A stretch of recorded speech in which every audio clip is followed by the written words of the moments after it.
안녕하세요. 최호성 훈련사입니다. 오늘은 간단하게 강아지와의 소통에 대해서 말을 해보려고 해요. 먼저 말해두고 싶은 것은 몇몇 훈련사 혹은 매체에서는 보호자들이 교육을 하지 않기 때문에 문제가 생긴다고 하는데, 저는 그것에 대해 항상 의문을 품어왔습니다. 물론 교육을 하지 않는 보호자분들도 많은데 교육을 시도하지만 실패하는 보호자분들도 계시고, 그렇기 때문에 훈련사라는 직업이 생겼고 훈련사들이 나왔고 보호자님들은 저희를 찾아오고, 그리고 이 영상을 보고 계시다고 저는 생각을 합니다. 저는 보호자들이 교육을 안 하는 게 아니라 할 줄 모른다고 말을 해드려요.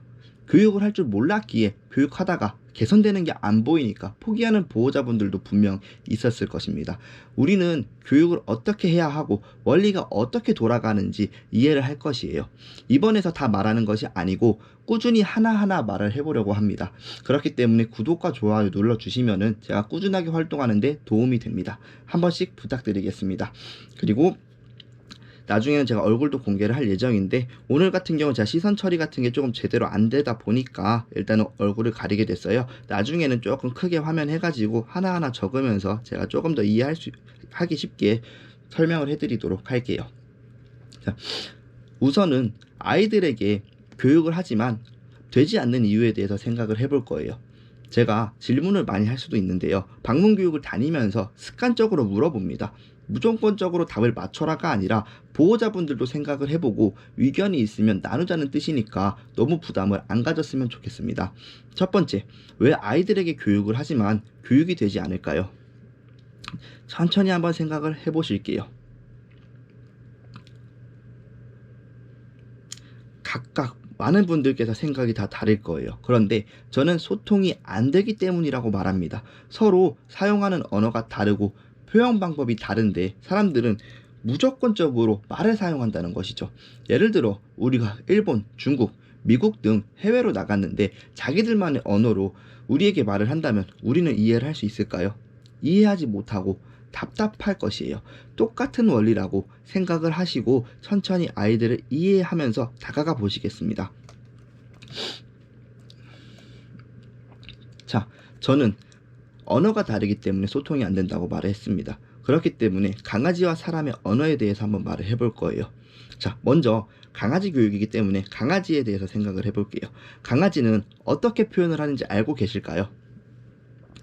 어떤 보호자님들, 짖음 문제로 고민이신 보호자님들은 짖음으로 표현한다고 생각을 하시겠지만 주로 표현하는 방법은 행동이라고 말을 합니다. 물론 짖는 것도 표현 방법의 하나인데 외로움, 경계심 혹은 과한 흥분에서 한 번, 두 번 시작되고, 그러다가 자기가 원하는 게 이루어지면 요구성으로 발전하기 시작한다는 거죠. 이게 훈육과 보상의 원리인데 이것도 나중에 천천히 다뤄볼게요. 일단 짖은 부분은 나중에 얘기하기로 하고 본론으로 다시 돌아오겠습니다. 강아지는 행동으로 표현을 하는데 비해 사람은 어떻게 표현할까요? 사람은 말을 사용합니다. 행동과 말, 근본부터가 다른데 사람들은 강아지에게 일방적으로 말을 한다는 거예요. 강아지와 사람, 안 그래도 서로 언어가 다른데 일방적으로, 그러니까 미국인이 우리한테 영어로만 계속 일방적으로 말한다 생각하시면 되고, 일본인이 우리에게 일본어를 쓴다고 생각하시면 되고, 중국인이 우리에게 중국어를 쓴다고 생각하시면 돼요. 그러면 그 사람들이 원하는 거 우리가 알아들을 수 있을까요? 이해할 수 있을까요? 절대 그렇지 않다는 겁니다. 그런데 우리도 강아지한테 그걸 똑같이 행하고 있다는 거예요. 굉장히 이기적이라고도 저는 말을 합니다.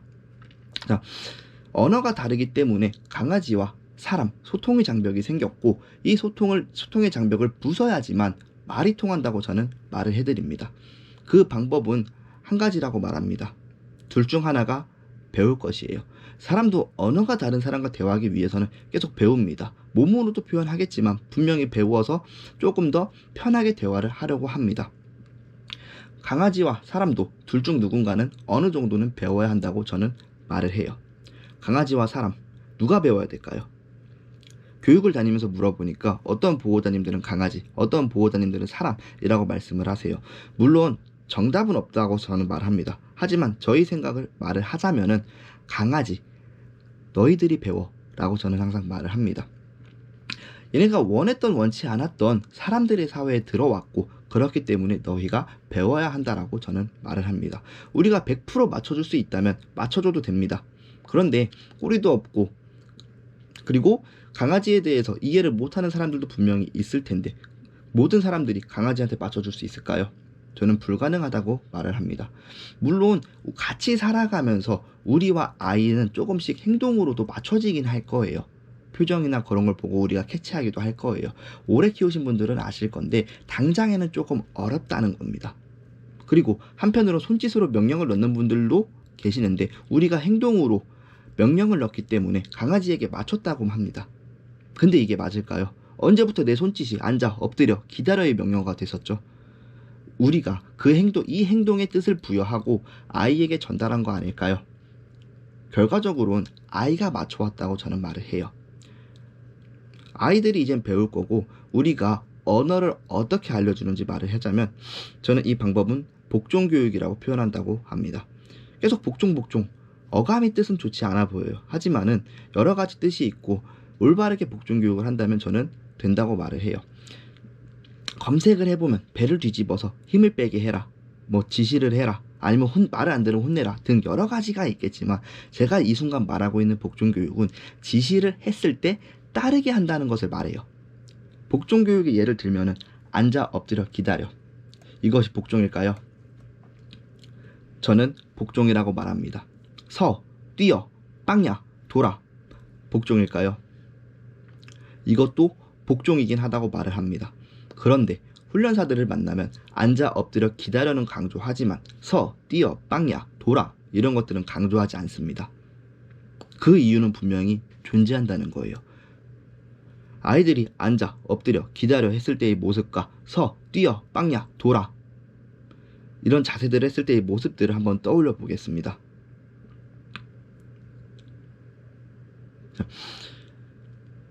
생각을 조금씩 해보셨을까요? 자, 앉아, 엎드려, 기다려가 강조받는 이유를 말을 해드리자면은 아이들에게 진정을 되찾아줄 수 있다는 거예요. 그리고 멀리서도 뭔가 통제를 할 수 있다는 것입니다. 서, 뛰어, 빵야, 돌아 이런 것들을 조금 구분하자면은 서도 분명히 도움이 될 수 있어요. 그런데 보호자님들이 알려주기에는 뭔가 조금 어렵다고 합니다. 알려줄 수 있다면 이걸 써먹어도 좋다고 말을 해요. 그리고 뛰어, 빵야, 돌아 이런 건 어떨까요? 아이들을 오히려 흥분을 시킵니다. 그리고 추가적으로 손, 코 이런 것도 그럼 진정되지 않냐고 물어보시는 분들이 계신데 분명히 애들이 조금 차분하게 하는 행동일 수는 있어요. 근데 원거리에서 통제가 조금 어렵다고 말을 합니다. 그렇기 때문에 가장 쉽게 알려줄 수 있고 가장 써먹을 일이 많은 아이들을 진정시킬 수 있는 멀리서도 진정을 시킬 수 있잖아요. 기다려 라고 소리를 치면은 아이들이 멈출 수 있다는 거예요. 그래서 그거를 저희들은 강조를 합니다. 추가적으로 서 이런 것들도 가르쳐 주실 수 있다면 가르쳐 주면 좋은데 너무 많은 걸 알려줘서 혼란을 줄 바에는 앉아, 엎드려, 기다려 요 세 가지 정도가 가장 적당하다고 저는 말을 해드립니다. 자, 그래서 우리는 이 복종교육을 꾸준히 할 것이고 이걸 통해 아이들과 소통을 해나갈 것이에요. 물론 이 소통으로만 교육이 되지 않는 경우도 있습니다. 앞서서 말했듯 서열적인 부분, 환경적인 부분, 심리적인 부분 등 여러 가지가 있는데 이제 유튜브 첫 영상일 뿐이고 오늘부터 시간이 되신다면 복종교육을 꾸준히 시켜보시면 어떨까 생각됩니다. 그러면 제가 두 번째 영상, 세 번째 영상에서 하나하나 말을 해드릴 거고 조금씩 따라오시면은 분명히 개선이 될 거라고 말을 해드려요. 하루 5분, 10분이면 충분합니다. 교육이라고 생각하지 말고 놀이라고 생각을 해주실게요. 교육이라 생각하고 우리는 학교 때 1시간, 2시간씩 수업했으니까 이 아이들도 해야 된다. 그게 아니에요. 그냥 놀이로 발전시키는 겁니다. 우리 취미생활도 오래 하면 어떨까요? 취미생활도 오래 하면 재미가 없습니다. 잠깐 할 수 있으니까 재밌는 거잖아요. 아이들도 잠깐 하루에 5분 10분씩 즐거운 시간이 되는 거예요. 보상을 얻어나가는 시간. 그래서 하루 5분 10분이라 생각해 주시고 놀이라 생각하고 짧게 지금 영상 보는 시간 정도를 투자한다고 생각을 해주시고 시도해 주시겠습니다. 간식이 있을 때만 하더라도 괜찮습니다. 일단 간식으로라도 더 명령어를 입혀주고 더 내 말을 따르게 해주시고 점점 간식 보상도 줄여보면서 하나하나 아이들과 소통을 해보겠습니다. 앉아, 엎드려, 기다려 시키는 방법들은 나중에 이걸 잘 못하는 아이가 있으면은 그 아이를 대상으로 천천히 따라오게 하는 거 찍어보기로 하고요. 조만간 다음 영상으로 찾아뵙겠습니다. 감사합니다.